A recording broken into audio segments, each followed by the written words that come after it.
강혜신의 오늘의 미국.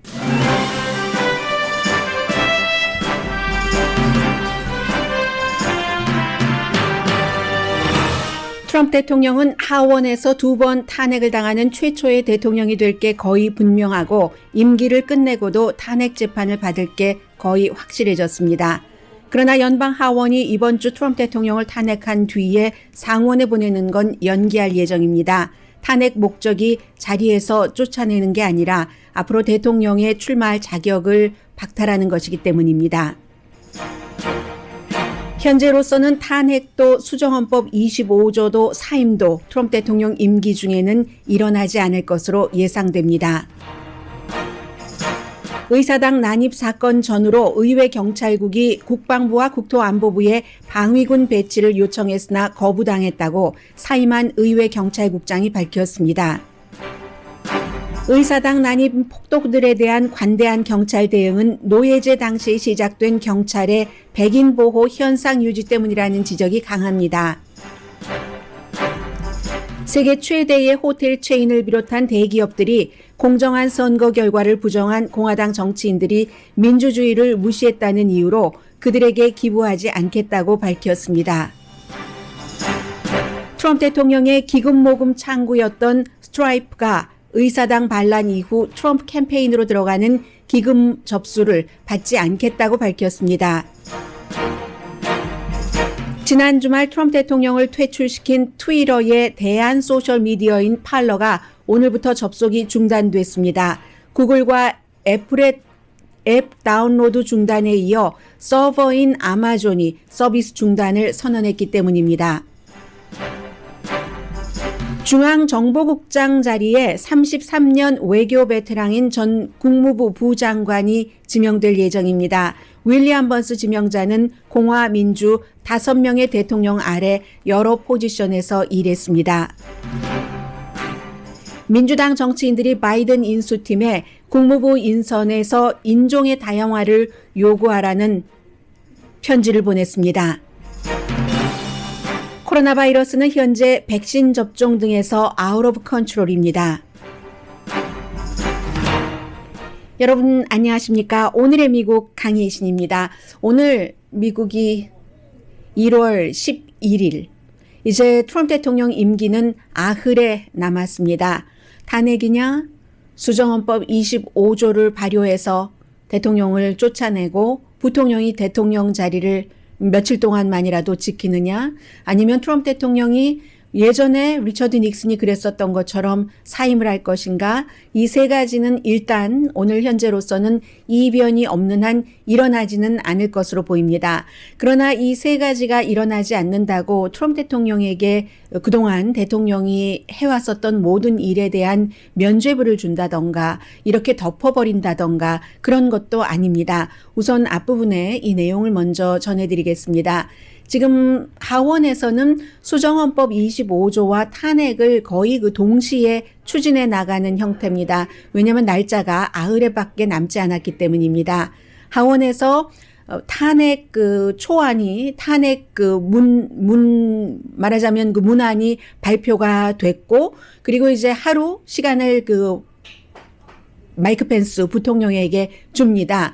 부통령이 수정헌법 25조를 발동을 해서 이제 본인이 장관들을 소집을 해서 대통령이 도저히 그 대통령을 안전하게 이 직무를 하지 못할 상태이기 때문에 본인이 대통령직을 얼만큼 남는 것, 이것을 마이크 펜스 부통령이 결정하지 않는다면 수요일쯤에 낸시 펠로시 하원의장이 날짜를 박진 않았지만 수요일쯤에 하원에서 이 탄핵 말하자면 결의안이 투표가 돼서 탄핵안이 투표가 돼서 통과될 게 확실합니다.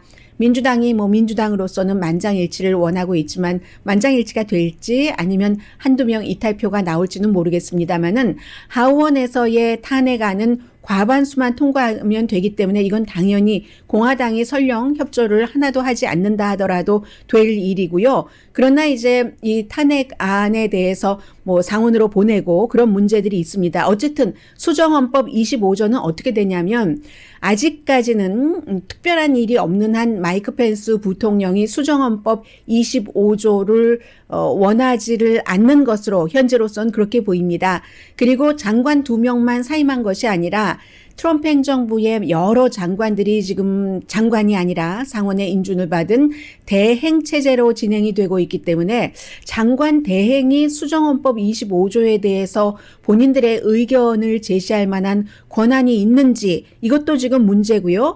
그래서 아마 수정헌법은 안 될 것 같다. 그리고 설령 수정헌법이 25조가 이제 마이크 펜스 부통령이 마음을 바꿔서 한다고 하더라도 대통령이 거부를 할 수가 있습니다. 대통령이 거부하면 그때는 상원과 하원이 다 3분의 2 정도가 투표를 해줘야지만 이게 되기 때문에 거의 지금으로서는 공화당이 좀 할 리가 없는 것 같고요. 해서 좀 안 돼 보입니다. 그래서 탄핵에 가는데 그렇기 때문에 두 가지를 동시에 그 준비를 하는 겁니다. 하원 낸시 펠로시 의장이 탄핵에서는 이미 하원에서 한번 탄핵을 당했고 상원이 재판관 역할을 하기 때문에 공화당이 다수당인 상원에서 이것을 대통령을 살려줬는데 이번에 하원에서 탄핵되는 것이 분명하기 때문에 그런데 이번에 탄핵의 목적은 두 가지인데 두 가지 가운데서 뒷부분이 더 중요하고 이 두 가지 모두를 상원에서 다 힘을 갖고 있습니다. 그래서 첫 번째는 대통령을 쫓아내는 건데 이거는 거의 그 시간상으로도 맞지 않고 거의 불가능하다고 보시면 되고 두 번째는 대통령의 임기가 끝나도 이 상원에서 하원에서 이번 주에 통과시킨 탄핵안을 상원으로 보내서 상원이 이제 그 서로 심의를 하게 되는데 이것은 대통령이 임기가 끝나고 나서도 계속될 수 있습니다. 목적 자체가 대통령 자리에서 쫓아내는 것이 아니라 앞으로는 공직에 출마하지 못하도록 2024년도 공직에 출마하지 못하도록 하는 거죠. 해서 오늘 일단 하원에서 탄핵안 내놓는 것을 보면은 그 내용이 뭐 여러 가지가 있는데 선거 결과를 부정하고 합법적인 공정한 선거 결과를 부정하고 뒤집기 위해서 로컬 관계자에게 부정을 저지르라고 종용했다가 한 가지입니다. 여기에 지난주에 제가 여러분들께 말씀드렸었던 그 조지아주의 검사 이름이 갑자기 또 생각이 안 나네요. 마크 박인가요? 박병진 씨. 박병진 그 검사에게 전혀 한 번도 네버 트럼프가 그쪽에 있다. 풀튼 카운티, 애틀란타를 포함한 여기서 조사를 제대로 하지 않았다 하면서 월스트리트저널이 주말에 보도한 것 보니까 이 박병진 검사에게 트럼프 대통령이 지명을 했어요. 트럼프 대통령을 또 지지했었고 초기에 박병진 검사가 그래서 그렇게 그 대통령이 원하는 대로 조사해 주지 않았다고 백악관에서 그를 해고하기를 원한다 하는 것을 통고를 받았답니다. 그러니까 통고받고 나서 그 다음날 바로 해고되기 전에 사임한 거죠. 본인이 아침에 동료들에게 이메일로 예기치 않은 일로 내가 사임한다 했더니 지금 일주일이 지나지 않아서 백악관에서 그렇게 해서 그랬다 하는 게 나오잖아요. 이러한 일들이 탄핵의 그 요인이 되는 겁니다. 로컬 관계자들을 종용했다는 것. 그리고 두 번째는 1월 6일에 있었던 의사당에서의 반란 내지는 반란이라고 말하기도 뭐예요. 왜냐하면 반란이라는 것은 국가가 폭정을 할 때 사람들이 그건 아니다 하는 게 반란인데 이 경우는 좀 다르잖아요. 바이든을 대통령으로 인준하지 말라는 압박을 하기 위해서 그것도 이제 트럼프 대통령이 선동을 했고 의사당으로 폭도들이 거의가 와이시였습니다. 백인들이 가기 전에 대통령이 가서 강하게 보여줘라 나도 갈게 하고 나는 가지 않았습니다. 이 두 가지입니다. 의사당으로 가라고 종용을 해서 사람이 지금 한 명 경관은 뭐 그 일 이후에 자살한 것으로 지금 알려지고 있는데 6명이 모두 숨졌죠. 그래서 이 두 가지 이후에 그 다음에는 이제 그 하원에서 낸 그 안을 보니까 여러 가지가 적혀 있습니다. 대통령으로서 미국의 모든 중요한 제도를 국민들이 다 불신하게 만들었고, 뭐 연방수사국, 중앙정보국, 군, 법무부, 연방 판사, 뭐 기타 등등 본인이 원하지 않는 과학자들의 그룹도 마찬가지고 보건 관계자들도 마찬가지로, 그리고 또 들어 있습니다. 아주 개방적으로, 그러니까 공개적으로 본인의 가족이 자신이 대통령이 돼 있을 때 돈을 벌게 한 이런 여러 가지, 간단히 한마디로 말해서 트럼프 대통령이라는 사람이 본인이 하고 싶은 대로 국정 운영을 믿고 본인은 본인이 원하는 것을 뭐든지 할 수 있다고 믿으면서 시스템을 믿지 않고 헌법을 따르지 않았다. 이게 지금 그 하원에서의 탄핵안의 이유입니다. 그런데도 2024년도에 트럼프 대통령을 지지하는 사람들이 많아서 당선 가능성이 있으니까 나중에 출마하지 못하도록 하기 위해서 탄핵을 하는 거죠. 그리고 이 경우에는 2024년도에 본인이 출마하기를 원하는 공화당 정치인들도 많이 있고, 그리고 이번에 4년을 지내보니까 트럼프 대통령 옆에서 내가 좀 이득을 보지 않을까, 햇살을 받지 않을까 해서 햇살을 받았던 사람들도 많죠. 그리고 나니까 당이 완전히 무너져 버린 겁니다. 공화당이 지금 미국이 트럼프당, 공화당, 민주당으로 나뉘어져 있기 때문에, 물론 무당파도 있습니다만, 그래서 공화당으로서도 안 되겠다. 우리가 4년 뒤에 재집권을 하려면 트럼프라는 사람을 제거하는 게 좋겠다라고 생각할 수도 있는 거죠. 그러면 이 공직에 출마하는 것을 자격을 박탈하는 것의 기준은 어떤가?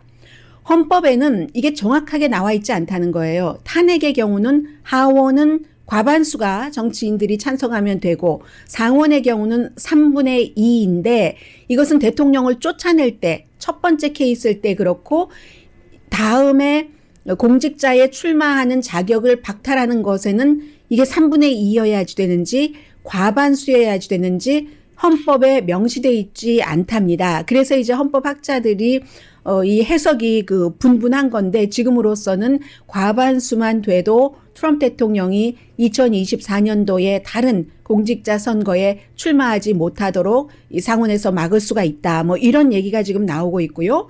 공화당에서는 가장 공개적으로는 엘라스카가 지역구인 리자 머코우스키 의원이 찬성한다고 했고, 그리고 이제 임기가 끝난, 뭐 은퇴하는 이런 공화당 정치인들 같은 경우는 부담이 좀 없잖아요. 그 톰미 같은 펜실베니아의 상원 의원 같은 경우는. 그런데 이 사람은 대통령이 사임해야지 된다고는 하지만 또 뭐 얼마 임기도 남지 않았는데 뭐 더군다나 사임하고 난 뒤에 탄핵까지야, 또 이렇게 애매모호하게 얘기를 하기 때문에 알 수가 없습니다. 다만 이제 미 럼니라든가 아니면 이제 그 네브라스카의 그 벤 세스 의원 같은 경우는 탄핵에 찬성표를 던질 수도 있고요. 그에 비해서 공화당은 계속 분열입니다. 케빈 맥카티 공화당 그 하원 원내대표는 만약에 대통령을 탄핵하면 나라를 더욱 분열시킬 것이다, 이런 얘기를 하고, 그리고 심지어는 지금 그 하원에서 결의를 하고 나서 하원의 넘버 3맨이 얘기를 했습니다. 한 100일쯤 바이든 대통령이 취임을 하고 100일쯤 뒤에 상원으로 이 안을 보낸다. 왜냐하면 그 3개월 동안의 경제 문제, 지금 $2,000 국민들에게 지급하는 것이 있고 코로나 바이러스 사태 이런 것들이 있기 때문에 그 뒤에 논의해도 2024년까지는 한참 남았으니까 괜찮다 해서 현재로서는 한 100일 정도 뒤에 보낸다, 이런 얘기를 지금 하고 있고요. 그래서 의회에서 상원에서조차 통과가 돼서 상원에서 통과가 되려면은 쫓아내려고 하는 데는 상원 의원, 공화당 의원이 한 17명 정도는 가담을 해야지 되지만, 쫓아내기만 하는데 과반수라고 해석이 나오면 민주당 의원만으로도 되는 것이기 때문에, 그래서 이제 그 서두를 필요가 없다, 이렇게 생각하는 것 같고요. 그 일이 있은 뒤에도 트럼프 대통령이 또 소송을 할 수가 있습니다. 그런데 이제 이러한 경우는 거의 연방 대법원에 가면은 연방 대법원이 큰 문제, 탄핵 같은 것은 의회에서 결정한 대로 아마 판결을 내릴 것 같다 하는 것이 대체적인 의견이고요. 그렇기 때문에 오늘 아침에 그 영국의 그 이코노미스트가 좀 멀리서 보니까 객관적으로 볼 수 있겠죠. 이렇게 예상을 했습니다. 정치에서는 그렇게 돼야 할 일이 현실에서 반대로 나오는, 그렇게 되지 않는 게 많다. should가 반드시, should와 will은 별개라는 얘기예요. 그래서 사임하는 일 없고 대통령이 사임하지 않겠다고 했으니까 뭐 여러 가지 지금 일주일 동안의 스케줄을 꽉 잡아놨습니다. 그리고 사임하는 일이 없고 그 마이크 펜스 부통령은 이런저런 이유로 25조 안 할 것 같고 하니까 이 탄핵도 임기 전에는 절대로 되지 않을 것이다. 심지어는 민주당에서도 이탈표가 보수적인 지역에서 의정활동을 하고 있는 사람 사이에서는 나올 수도 있고, 공화당이 무엇보다도 분열됐기 때문에 서로를 비난한다. 예를 들어서 테드 크루즈 텍사스가 지역구인 상원의원 같은 경우는 대통령 그렇게 싫어하다가 또 대통령도 테드 크루즈 아버지가 뭐 누구누구 암살의 뒤에 있다 뭐 이런 음모론을 퍼뜨리고 그랬었는데, 그러면서도 그 트럼프 대통령의 지지 기반의 표는 가져가려고 이번에 그 바이든 인선에 반대한다라고 그 폭도들이 폭동을 저지르고 난 이후에도 의회에서 연설을 했는데, 이런 테드 크루즈라든가 아니면 미주리주의 초선 의원인 조시 그 하울리 의원 같은 사람들이 있는가 하면, 그런 사람들 공화당 내부에서도 사임해야지 된다, 이건 너무하지 않느냐 하는 것이 있고, 서로 이렇게 케빈 맥카티 하원의 원내 대표처럼 이게 점점 우리 공화당 내에 분열되면 안 되고 뭐 이렇게 얘기하는 사람들이 있기 때문에 쉽지 않다는 겁니다. 또 있죠. 마르코 루비오 같은 경우도 폭력 사태에 대해서는 비난하면서 대통령은 비난하지 않거든요. 이런 공화당의 묘한 모습, 오늘 아침에 멜라니아 트럼프 여사가 트윗을 했는데 처음입니다. 1월 6일이었고 오늘이 1월 11일입니다. 사람들이 숨지고 세계에 정말 세계를 놀라게 한 그런 모습을 의사당, 점거 등으로 백인 우월주의자들이 많았어요. 음모론자들이 많았고 보여줬는데 아무 말 하고 있지 않다가 퍼스트 레이디가 숨진 사람, 희생자, 폭력에 대해서는 정말 비난 비슷하게 했는데 폭력을 조장한 사람이라든가 여기에 대해서 말하지 않았습니다. 지금 공화당의 입장도 이렇게 어정쩡하게 폭력은 비난하면서 대통령을 비난하지 않는 것, 이게 공화당을 더욱 힘들게 한다는 지적도 있는데, 어쨌든 사임도 아니고 수정헌법 25조도 아니고 지금으로서는 탄핵이 당장 일어나는 것도 아니라는 게 거의 모든 전문가들이 보고 있는 점입니다.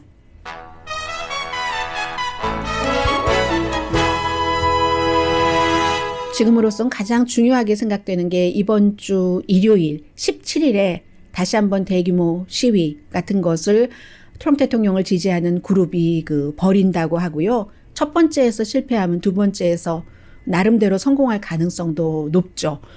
그게 제일 중요한 것이고, 그럼에도 불구하고 이 조 바이든 대통령 당선자는 의사당 앞에서 국민 화합을 생각하면서 취임식을 그곳에서 하겠다고 하고, 그러자니 경비는 더욱 강화돼야지 되겠죠.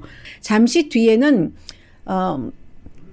미국 뉴스를 대체로 한국이 인원이 많으니까 한국에서 번역된 것을 통해서 접하기 때문에 여러분들께서 접하시지 못하는 그런 뉴스들이 있습니다. 잠시 뒤에는 미국에 특히 살고 있는 코리안 아메리칸이라면 왜 의사당에서의 폭도를 진압하는 것이 그 정도밖에 안 됐을까 하는 것이 하루 지나면 어제보다 오늘 조금 새로운 것들이 더 보태지거든요.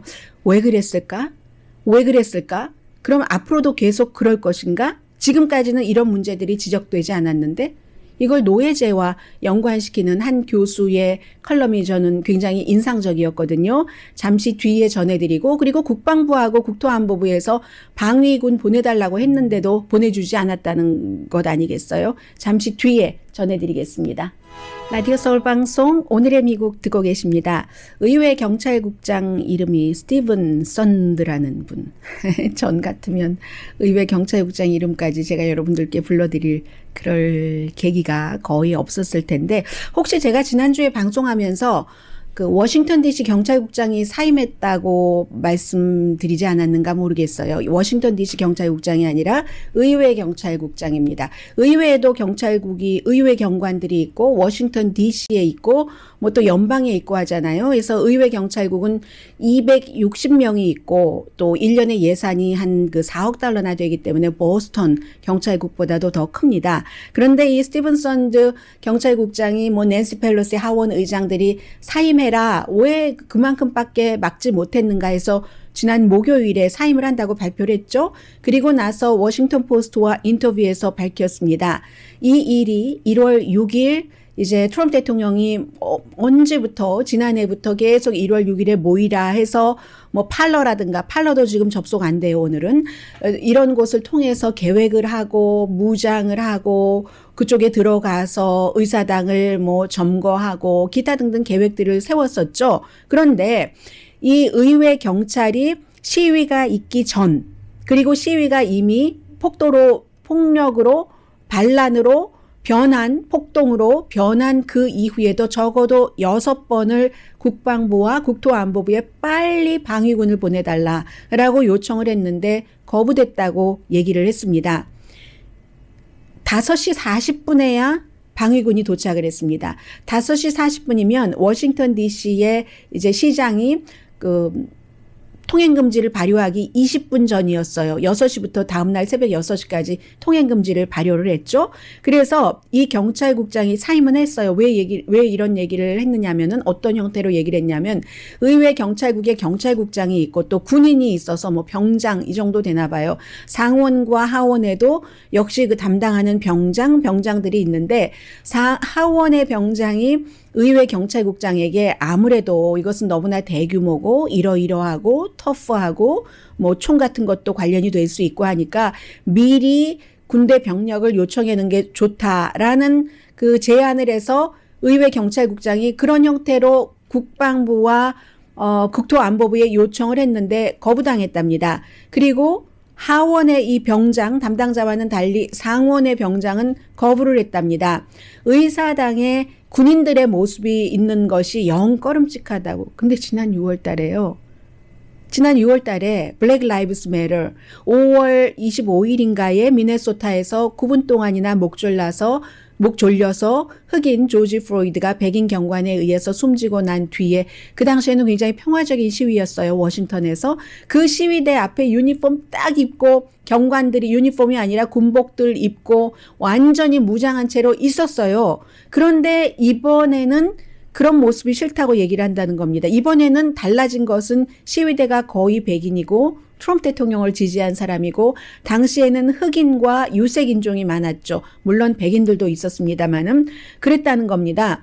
그래서 사임한 의회 경찰국장이 다시는 이런 일이 있어서는 안 된다. 더군다나 1월 20일에 대통령 취임식이 있고 1월 17일에 또 대규모로 모인다고 하니까 라고 얘기를 했고 국방부에서는 지난주에 의회 경찰국이 요청한 적 없다고 했거든요. 저도 그렇게 보도를 봤거든요. 그런데 조사를 하겠죠. 지금 조사하는 중이고 의회 경찰국 말이 맞는가? 국방부의 대변인이 그 당시에 밝힌 말이 맞는가? 의회 경찰국장은 이제 사임을 한 뒤에 자유롭게 얘기를 하는 곳에서 적어도 6번을 요청했는데 거부를 당했고 20분 전에야 통행금지 그때서야 이제 그 방위군이 왔다라는 얘기를 하는데 이것도 참 아이러니죠. 미리부터 준비를 해야지 된다라고 얘기를 했다고 하는 의회 경찰국장과 의사당의 하원의 병장은 두 사람은 사임했어요. 그리고 그게 흉하게 뭐 이렇게 얘기한 그 상원의 병장은 아직까지 자리에 그대로 있습니다. 캘리포니아에서 주지사를 했었던 아놀드 슈와츠네거가 오스트리아에서 자랐잖아요. 그 당시에는 지금은 그럴 가능성이 전혀 없지만 캘리포니아 주지사가 될 때 로널드 레이건도 캘리포니아 주지사를 하고 나서 대통령이 됐고 했기 때문에 아마도 아놀드 슈와츠네거가 캘리포니아에서 아주 그 주지사를 잘해서 대통령 후보가 된다면 미국 사람들은 그때는 다른 나라에서 태어난 사람도 대통령으로 받아들일 수 있느냐의 시험대가 될 것이다 라고 많이 생각을 했었습니다. 지금은 사라졌지만 이 사람이 뿌리 자체가 오스트리아고 아버지도 나치당과 연관이 있었고 했기 때문에 그냥 막연히 들은 게 아니라 forced hand로 이런 나치 이런 것들에 대해서 많이 생각도 하고 뭐 어느 정도의 경험도 하고 한 사람이죠. 해서 1월 6일에 의사당에서 있었던 그 백인 우월주의자들이 대부분이었습니다. 음모론자들이 대부분이었고요. 큐아논 믿는 사람들, 선거가 부정선거다라고 하면서 그런 사람들의 이 의사당 공격을 1938년도에 나치가 유대인을 공격한 그 크리스탈 나우트가 있잖아요. 그 크리스탈 나우트의 비유를 했습니다. 크리스탈 나우트 그때는 그 나치가 독일의 유대인들의 가게를 다 찾아다니면서 약탈하고 불 지르고 했었잖아요. 거기에 비유를 했어요. 그 비디오로 비유를 했고 그리고 비디오로 발표를 하기 며칠 전에는 그 이코노미스트의 아놀드 슈와츠네거가 기고문도 뭐 비슷한 얘기였습니다. 기고문도 보냈었는데 이 사태 이후에 트럼프 대통령의 입지가 굉장히 좁아져서 그것도 임기 얼마 남겨놓지 않고 이렇게 빨리 힘이 빠져나가는 것도 처음 봅니다. 서부 지역에서도 그렇고 공화당 내부에서도 그렇고 의견들이 많이 엇갈리면서 미래의 공화당에 대해서 자성 같은 것을 하겠죠. 그리고 그날 의사당에 가고 했었던 사람 가운데 많은 사람들이 전부 비디오에 인스타그램에 본인들이 올렸기 때문에 또 하나는 마스크를 쓰지 않았기 때문에 신원 확보가 아주 쉬웠습니다. 본인들이 증거를 다 남기고 다녔어요. 낸시 펠로시 컨퍼런스 룸에서 랩탑도 훔쳐가고 낸시 펠로시 무슨 뭐 다른 기구들도 훔쳐가고 셔츠 큐아난 셔츠 입고 음모론 뭐 이런 것들을 다 했기 때문에 지금 뭐 거의 100명 정도는 FBI가 체포됐는데 보니까요. 워싱턴까지 왔는데 그 사람들이 테네시에서 플로리다주에서 뭐 어디에서 막 다른 시골 지역에서 많이 온 그런 사람들이고요. 또 일부는 일자리도 잃었습니다. 이미 회사에서 그것을 알고는 해고시켜 버렸습니다. 왜 그런 일이 일어났었을까? 의회의 경찰국장이 예를 들면은 방위군을 보내달라고 했는데도 보내주지 않았고 왜 이런 일들이 일어났을까에 대해서 잡지 애틀란틱에 이분이 캘리 카터 잭슨이라는 그 웰슬리 칼리지의 아프리카나 스타디즈의 교수입니다. 이분이 제법 길게 글을 쓰셨는데 저는 비교적 간단하게 정리를 해드리겠습니다. 그 스테이터스 코어라는 얘기를 많이 하죠. 현상 유지. 였기 때문에 블랙 라이브스 매터 평화적인 시위대에는 처음부터 체류가스 쓰고 고무총 쏘고 겹겹이 막 둘러싸여 있고 그때 무시무시했었잖아요. 뭐 시위가 시작되기 전부터 미리 스탠바이. 그런데 이번에는 그렇지 않고 막 압도해서 금방 문을 열어줘 버리고 그럴 수밖에 없었고 이게 왜 일어났는가? 현상 유지, 백인 우월주의자들 보호, 백인 보호. 이런 것 때문에 그랬다는 얘기거든요. 경관들도 지금 50명 이상 다쳤어요. 사망자도 2명이 있지만 미국이 이 12월 달부터 이미 트럼프 대통령 그리고 12월 달에도 한번 폭력적인 그런 시위가 있었잖아요. 그런 게 계속 팔러라든가 갭이라든가 대한 뭐 우파 내지는 극우 매체들을 통해서 그 사람들이 1월 6일을 기획하는 것을 계속 그 사이트에서 서로들 의견을 주고받고 아이디어를 뭐 연결하고 했는데도 백인이기 때문에 시위가 평화로울 것이라고 생각했다? 이건 너무 나이브한 거죠. 그렇죠? 그렇다기보다는 그리고 이미 등장을 할 때 이 사람들이 남부연합기는 아직까지도 백인 우월주의의 상징으로 많이 그 생각들을 합니다. 남부연합기와 트럼프기와 심지어는 뭐 나치 문장 같은 것도 가지고 그렇게 갔는데도 이것을 그냥 그 평상 유니폼 차림으로 이렇게 있었어야지만 됐는가? 왜 그랬는가? 이 교수는요. 1700년대 노예제에서 찾고 있습니다. 1700년대 노예제에 있었을 때 그때 이제 1850년도 뭐 캘리포니아 만들어지고 그럴 때네요.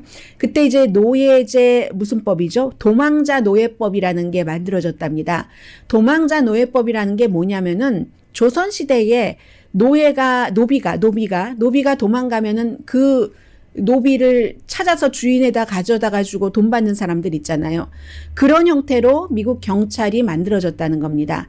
도망가는 노예를 백인 노예주를 위해서 잡기 위해서 백인 노예주를 보호하고 도망가는 노예를 잡는 그런 경찰 역할 같은 것을 해왔기 때문에 그래서 그때 이제 재산으로 하는 거잖아요. 재산이 분실됐다 하면서 분실된 재산을 찾아오는 거잖아요. 사람으로 취급하지 않고 노비를 사람으로 취급하지 않고 거적더기에 막 감아서 때려서 죽이듯이 그런 형태로 거기서부터 미국 경찰이 출발이 됐기 때문에 미국의 경찰 시스템은 백인은 보호하고 흑인은 유색인종은 잡는 그 오랜 전통이 그 스테이터스 코 현상 유지로 지금까지도 이어진다는 겁니다.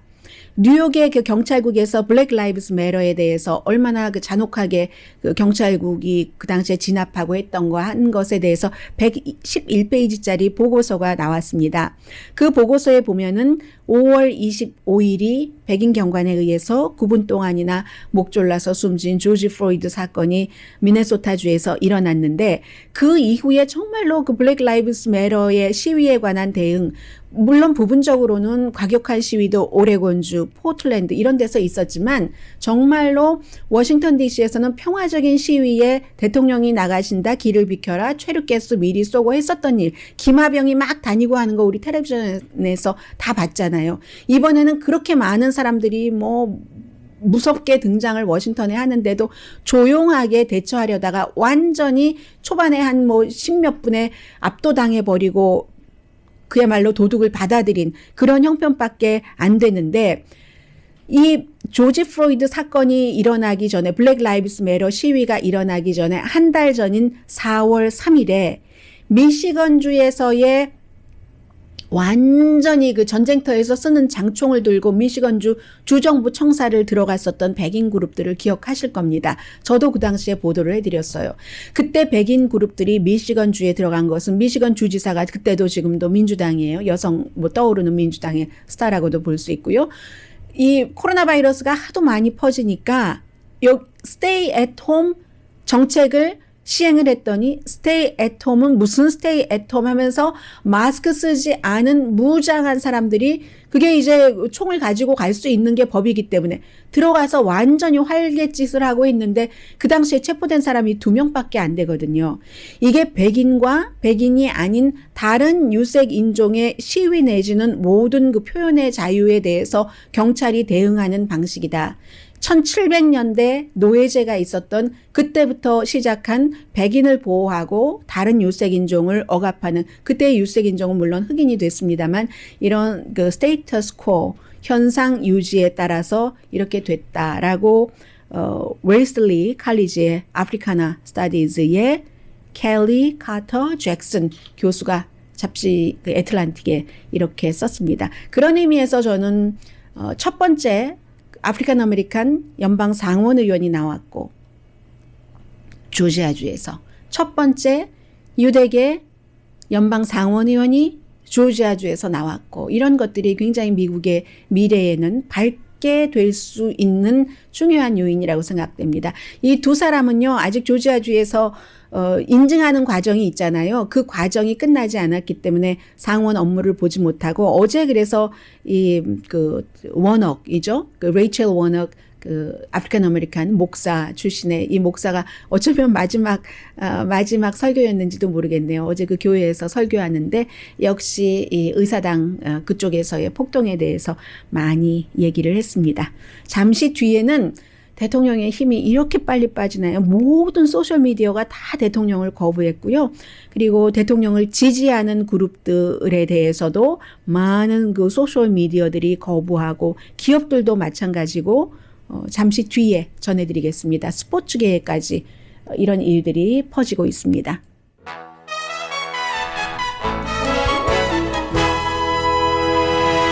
라디오 서울 방송 오늘의 미국 듣고 계십니다. 금요일에 이제 오늘의 미국 끝나고 나서 트위터가 그 대통령의 어카운트를 완전히 없앴습니다. 그래서 지금 트럼프 대통령 어카운트 찍어보면 아무 얘기도 그전의 것도 다 사라져 버렸습니다.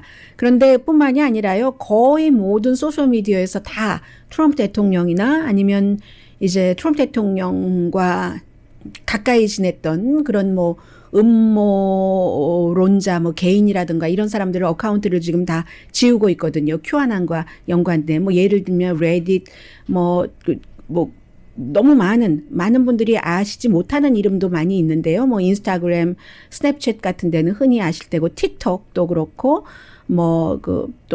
디스코드라는 데도 있고 스트라이프 핀테레스트 이런 많은 곳들이 다 지금 했습니다. 이유는 간단해요. 1월 6일 그 이후에 많은 대통령이라든가 아니면 대통령과 연관된 그런 그룹과 개인이 폭력 같은 것을 퍼뜨리기 때문에 그 회사들의 정책에 맞지 않는다는 겁니다. 트럼프 대통령이 말하자면 제가 마이크가 있어야지 방송을 하잖아요. 메가폰을 뺏긴 셈이 되죠. 물론 본인이 새로 회사를 차린다던가 다른 곳으로 갈 수도 있습니다. 팔러 같은데. 팔러는 그런데 트위터의 대안인데 금요일에 말씀드렸었잖아요. 팔러는 주말에 애플과 구글이 그 휴대폰에서 팔러 앱을 다운받는 것을 금지시켰습니다. 그런데 오늘 새벽에 아마존은 말하자면 호스팅과 같은 거예요. 크라우드 서비스를 하는 것과 마찬가지로 앱은 있어도 기존의 앱 있으신 분들은 가지실 수 있거든요. 새로 앱을 다운로드 받지 못하는 것이지. 그런데 앱이 있어도 누군가가 호스팅을 서비스를 해줘야지 그게 되잖아요. 지금 아마존이 안 한다 해서 중단됐고요. 아마 새로운 길을 찾겠죠. 시간이 얼만큼 걸릴지, 며칠 걸릴지, 얼만큼 걸릴지 모르지만 찾겠지만 이 팔러라는 곳을 누가 만들었냐면 2018년도에 27살의 어떤 남성이 만들었는데 네바다에서요. 유니버시티 오브 어디를 나왔던가요? 중서부 어느 대학교를 나와서 아무튼 젊은이인데 어떠해서 아주 그 묘하게 와이프를 만나서 그 와이프가 러시안이에요. 러시아 가서 여행도 많이 하고 그리고 그 와이프네 집안이 거의 그 러시아 정부와 아주 그 밀착된 집안이고 팔러의 돈을 누가 댔느냐면은 브레이트바트 그 우파 매체 브레이트바트에 지금 돈을 대고 있는 가문이 멀서 가문이 됐거든요. 아버지 그 로버트 그 멀서의 딸인 그 레베카 멀서가 됐고 하니까 27살의 존 매트네요. 존 매트는 유니버시티 오브 덴버를 나왔네요. 당장 돈 버는 것은 급하지 않아요. 뒤에 이렇게 든든하게 백그라운드가 있기 때문에. 그런데 일단 그 팔러 같은 데가 션 애니티도 몇백만 명, 760만 명 정도 팔로워가 있고 터커 칼슨도 440만 명. 또 대통령을 굉장히 강하게 그동안 그 탄핵 재판 때 방어했었던 데빈 누네스 이런 사람들, 사우스다코타의 주지사 같은 사람들이 그 팔러를 하고 있고 가장 팔러가 싫어하는 사람 가운데, 팔러가 싫어하는 게 아니라 다른 그 매체에서 싫어하는 사람 가운데 한 사람이 리누드였죠. 리누드라는 대통령 변호인이 마이크 펜스를 교수형에 처해야 한다던가 이런 가짜를 많이 퍼뜨려서 어카운트 중단되기도 하고 이랬었는데 어쨌든 팔러 자체가 지금 오늘 접속이 안 됐고 지금도 안 되고 있을 겁니다. 그런가 하면 JP 모건 체이스 앞으로 6개월 동안은 민주공화 다 양당에 정치 기부금 안 하겠다. 1월 6일 사건 이후에 보스턴 사이언티픽 여기 아주 근사한 로봇 많이 만드는 회사고 의료기구도 많이 만들고 하는데 마찬가지고요. 그런데 더 중요한 회사들은 Citi, 메리엇 인터내셔널, 메리엇 인터내셔널이 메리엇 호텔이 세계에서 가장 큰 호텔 체인이잖아요. 또 블루크로스, 블루쉴드, 이 보험회사 이런 데는 정치인 가운데서 합법적으로 바이든 대통령이 당선이 됐는데 그것을 거부한다고 의회에서 139명의 공화당과 또 하원이요. 상원에서 8명의 의원들이 그거를 막아본다고 이의 제기했었던 이런 의원들에게는 그 회사는 정치기금을 주지 않겠다라고 얘기를 했고요. PGA가 2022년도에 내년이었네요. 원래 내년에 트럼프 대통령의 버지니아에 있는 골프코스 이름이 뭐죠? 트럼프 자 붙었겠죠. 그 골프코스에서 맞죠? 네. 트럼프 내셔널 골프 클럽이요. 거기서 이제 PGA 투어를 하려고 한 것을 취소한다고 비디오로 발표를 했습니다. 역시 1월 6일 대통령이 그 배후에 있다고 선동을 했다고 그게 너무 증거로 확실하기 때문에 우리는 우리의 그 PGA의 임무라던가 아니면 이미지하고 맞지 않는다 했더니 트럼프 재단이 이 자선 사업하는 재단 아니고 돈 버는 회사예요. 재단이에요. 여기서 아니 계약을 하고 계약을 깰 수가 있느냐고 엄청 지금 불만을 하고 있고요. 그런데 뭐 PGA가 처음이 아니잖아요. 골프 2015년도에도 멕시칸들에게 아주 험한 말하고 했었을 때 우리와 맞지 않는다 해서 그랜드슬램 오브 골프 그때도 취소한 적이 있고요. 잠시 뒤에 새로운 행정부에 대해서 조금 말씀을 드리려고 하는데 시간이 얼마 없네요.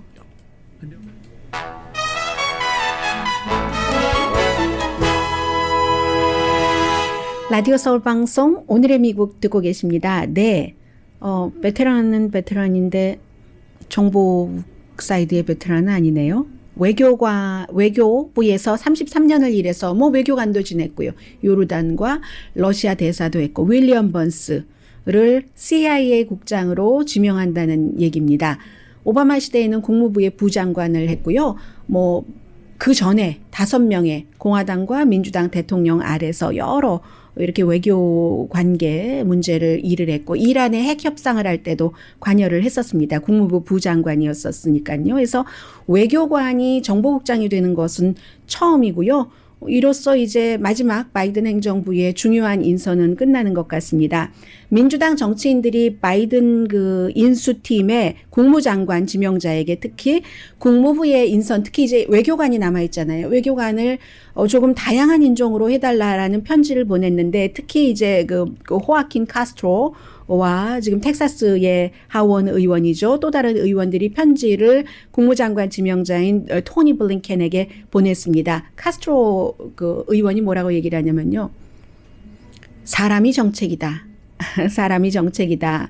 해서 트럼프 대통령은 외교 정책 뭐 그런 사이드의 90%를 백인으로 채웠거든요.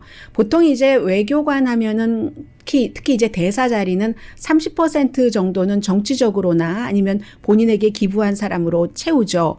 그런데 그게 특히 그 트럼프 대통령 시대에는 조금 심했고요.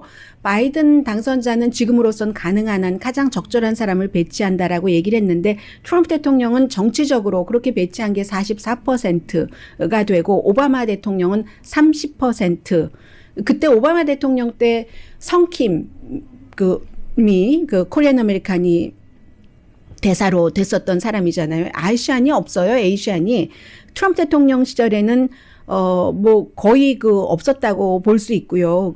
다른 인종들이. 해서 지난해에 189개국 대사가 있었는데 흑인이 3명, 히스패닉이 4명, 아시아는 뭐 없었다는 얘기가 되겠고 이런 것들을 바꿔달라 하는 게 민주당 측에서의 요구입니다. 미국도 지금 백신 접종 어떻게 하느냐 우왕좌왕하는데 프란치스코 교황의 개인 주치의가 코로나 바이러스로 사망해서 이번 주 안에 교황도 지금 접종받을 예정이고요. 그러니까 한국에서 교황이 뭐 체포됐다 이런 얘기 다 가짜예요. 강혜실이었습니다.